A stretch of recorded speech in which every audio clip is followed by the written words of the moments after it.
Candy gained along this. After all, I'm the most beautiful, the most self-respected, the most annoying. Look, Cotton Candy, I'm not some kind of fashion critic or whatever you call it, but there's no way anyone cannot take you seriously with that kind of hairdo. It looks like Puffle Beardsy Eye regurgitating her own hair, and then somehow you stole it from her. Talk about a disgusting piece of art. like OMG, how rude. So you're criticizing me for too long. So right now, I'm going to kill you. Oh no, watch out everyone.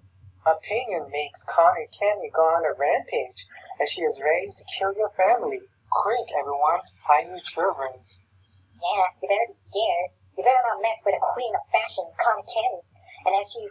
Wait, are you doing this in a sarcastic way? Ding ding ding, correct.